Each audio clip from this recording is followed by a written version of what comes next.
అనంత కరుణామయుడు అపార కృపాశీలుడైన అల్లాహ్ పేరుతో ప్రారంభిస్తున్నాను. సూరే అల్-బఖరా 30 నుంచి 39వ ఆయత్ వరకు 4వ వరకు. ఆ సందర్భాన్ని కాస్త ఊహించుకో.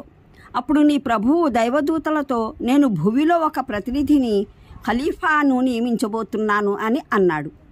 దానికి వారు ఇలా విన్నవించుకున్నారు: మీరు భూవ్యవస్థను అస్తవ్యస్తం చేసేవాణ్ణి, రక్తపాతం సృష్టించేవాణ్ణి అందులో నియమించబోతున్నారా?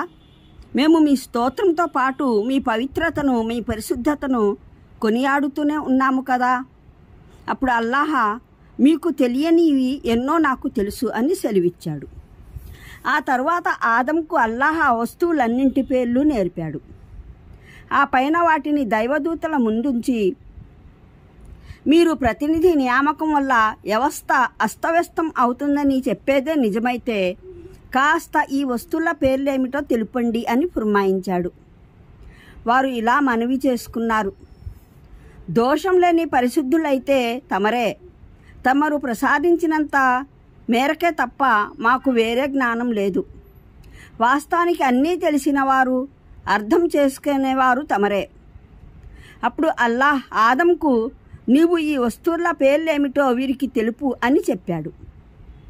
అలాగే అతడు వారికి వాటన్నింటి పేర్లను తెలిపినప్పుడు అల్లాహ్ ఇలా సెలవిచ్చాడు: నేను మీకు చెప్పలేదా, భూమి ఆకాశాలలో మీకు అగోచరమైన వాస్తవాలు అన్నీ నాకు తెలుసునని? మీరు వ్యక్తపరిచేవి, మీరు గుప్తపరిచేవి అన్నీ నాకు ఎరుకేనని.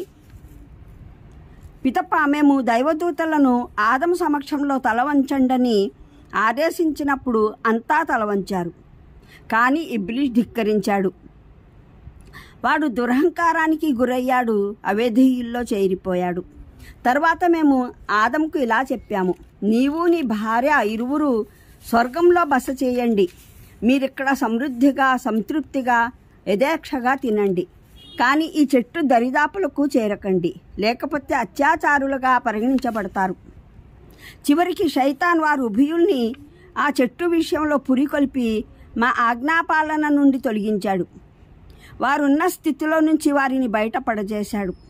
అప్పుడు మేము ఇలా ఆదేశించాము: ఇక దిగిపోండి మీరంతా, మీరు ఒకరికొకరు శత్రువులు. ఒక ప్రత్యేక వ్యవధి వరకు మీరు భూమిలో నివసిస్తూ అక్కడే బ్రతుకు సాగించవలసి ఉంది. అప్పుడు ఆదం తన ప్రభువు వద్ద కొన్ని వచనాలు నేర్చుకుని తౌబా చేశాడు. ఆ పశ్చాత్తాపాన్ని అతని ప్రభువు స్వీకరించాడు. ఆయన ఎంతో క్షమించేవాడు, మరెంతో కరుణించేవాడును.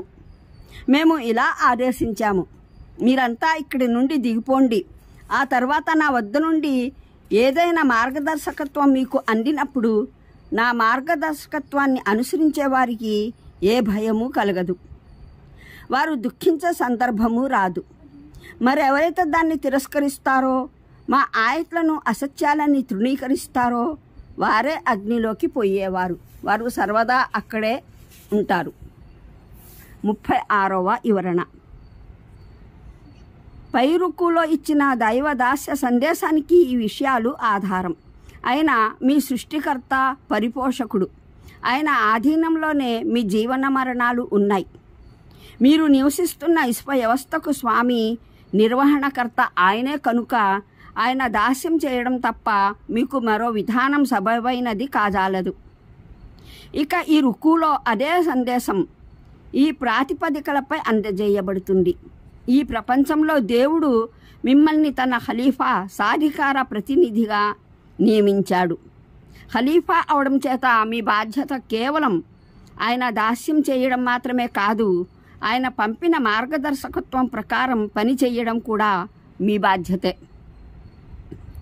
ఒకవేళ ఇలా కాక మీరు మీ అజన్మ శత్రువు శైతాన్ ఆడినట్లయితే అతి నీచమైన తిరుగుబాటు చేసిన నేరస్తులు అవుతారు. ఫలితంగా నికృష్టమైన పర్యవసనాన్ని ఎదుర్కొంటారు. ఈ సందర్భంలో మానవుని వాస్తవికత, ఇసుక వ్యవస్థలో అతని స్థితిని ఖచ్చితంగా వివరించడం జరిగింది. ఇక్కడ మానవుడు మరే మార్గం ద్వారాను తెలుసుకోలేని ఓ అపురూపమైన అధ్యాయాన్ని మానవజాతి చరిత్రలో నుండి ఎత్తి చూపడం జరిగింది. ఈ అధ్యాయం ద్వారా లభ్యమయ్యే ముఖ్యమైన ఫలితాలు ఎంతో విలువైనవి. భూగర్భంలో నుండి వేరువేరు ఎముకలు వెలికితీసి వాటిని ఊహలు అంచనాలతో జోడించి సాధించేందుకు ప్రయత్నించే ఫలితాల కన్నా ఎన్నో రెట్లు విలువైనవి. మూలంలోని మలక్ అన్న అరబీ పదానికి అసలు అర్థం సందేశహరుడు అని. దానికే శాబ్దిక అనువాదం ఫార్సీ, ఉర్దూలో ఫరిష్తా అని, తెలుగులో దూత అని చేస్తున్నాము. ఇవి ఎలాంటి వ్యక్తిత్వం లేని కేవలం శక్తులు మటుకే కాదు, ఇవి వ్యక్తిత్వం ఉన్న అస్తిత్వాలు. వీరిని అల్లాహ్ తన ఈ మహోన్నతమైన విశ్వ సామ్రాజ్య నిర్వహణలోనూ పరిపాలనలోనూ వినియోగించుకుంటాడు. దైవ శాసనాన్ని అమలు జరిపే దైవ సామ్రాజ్యపు ప్రభుత్వోద్యోగులని వీరిని భావించుకోవచ్చు. మూఢ ప్రజలు వీరిని తప్పుగా దైవత్వంలో భాగస్వాములుగా భావించారు. కొందరు వీరిని దేవుని బంధువులని అనుకున్నారు. మరికొందరు వారిని దేవతలుగా చేసుకుని పూజించనారంభించారు. ఖలీఫా ఒకరు అప్పజెప్పిన అధికారాలతో అతని ప్రతినిధిగా అతని ఆస్తిని వినియోగించేవాడు ఖలీఫా యజమాని కాడు, కానీ అసలు యజమానికి ప్రతినిధి అవుతాడు. అతని అధికారాలు స్వతహా సిద్ధమైనవి కావు, అసలు యజమాని ప్రసాదించగా ప్రాప్తమైనవి. అతనికి తన ఇచ్ఛానుసారం పనిచేసే అధికారం ఉండదు. యజమాని ఇచ్ఛానుసారంగా బాధ్యత నిర్వర్తించడమే అతని కర్తవ్యం. అతడు స్వయంగా తనకు తాను యజమాని అని భావించుకొని అప్పగించిన అధికారాలను ఇష్టం వచ్చినట్లు వాడుకోసాగినట్లయితే, లేదా అసలు యజమానిని కాదని మరెవరినో యజమానిగా అంగీకరించి అతని ఇచ్ఛను అనుసరించి అతని ఆజ్ఞల్ని పాలించినట్లయితే ఇవన్నీ విద్రోహం, తిరుగుబాటు చర్యలుగా పరిగణించబడతాయి. ఇది దైవదూతలు వెలిబుచ్చిన అభ్యంతరం కాదు, వివరణ కోరి వేసిన ప్రశ్న. దైవదూతలకు దైవం చేసే ఏ ప్రతిపాదన పట్లనైనా అభ్యంతరం తెలిపే సాహసం ఎక్కడిది? వారు ఖలీఫా అన్న పదం వినగానే ప్రతిపాదిత సృష్టికి భూమిలో కొన్ని అధికారాలు ఇవ్వబడుతున్నాయన్న విషయాన్నైతే గ్రహించగలిగారు.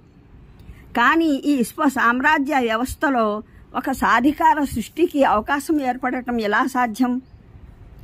ఒకరికి ఏమాత్రం అధికారాలు సంక్రమింపజేసినా సామ్రాజ్యంలోని ఏ భాగాన ఇలా అధికారం ఇవ్వబడుతుందో అక్కడి పరిపాలనా వ్యవస్థ అస్తవ్యస్తం కాకుండా ఎలా ఉంటుంది అన్న విషయాలే వారికి బోధపడలేదు.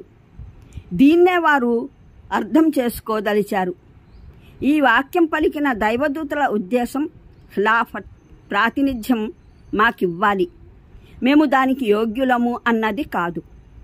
వారి ఉద్దేశం ప్రభువుల వారి ఆజ్ఞాపాలన జరుగుతూనే ఉంది, మీ ఆజ్ఞల్ని పాలించడంలో మేము సర్వదా నిమగ్నమై ఉన్నాము, మీ దివ్య అభిష్టానుసారం ఈ జగత్తునంతా పరిశుద్ధంగా ఉంచుతున్నాము, దీనికి తోడుగా మీ స్తోత్రగానం, కీర్తన, పవిత్ర నామ సంస్మరణ మీ ఇనమ్ర సేవకులమైన మేము సదా చేస్తూనే ఉన్నాము.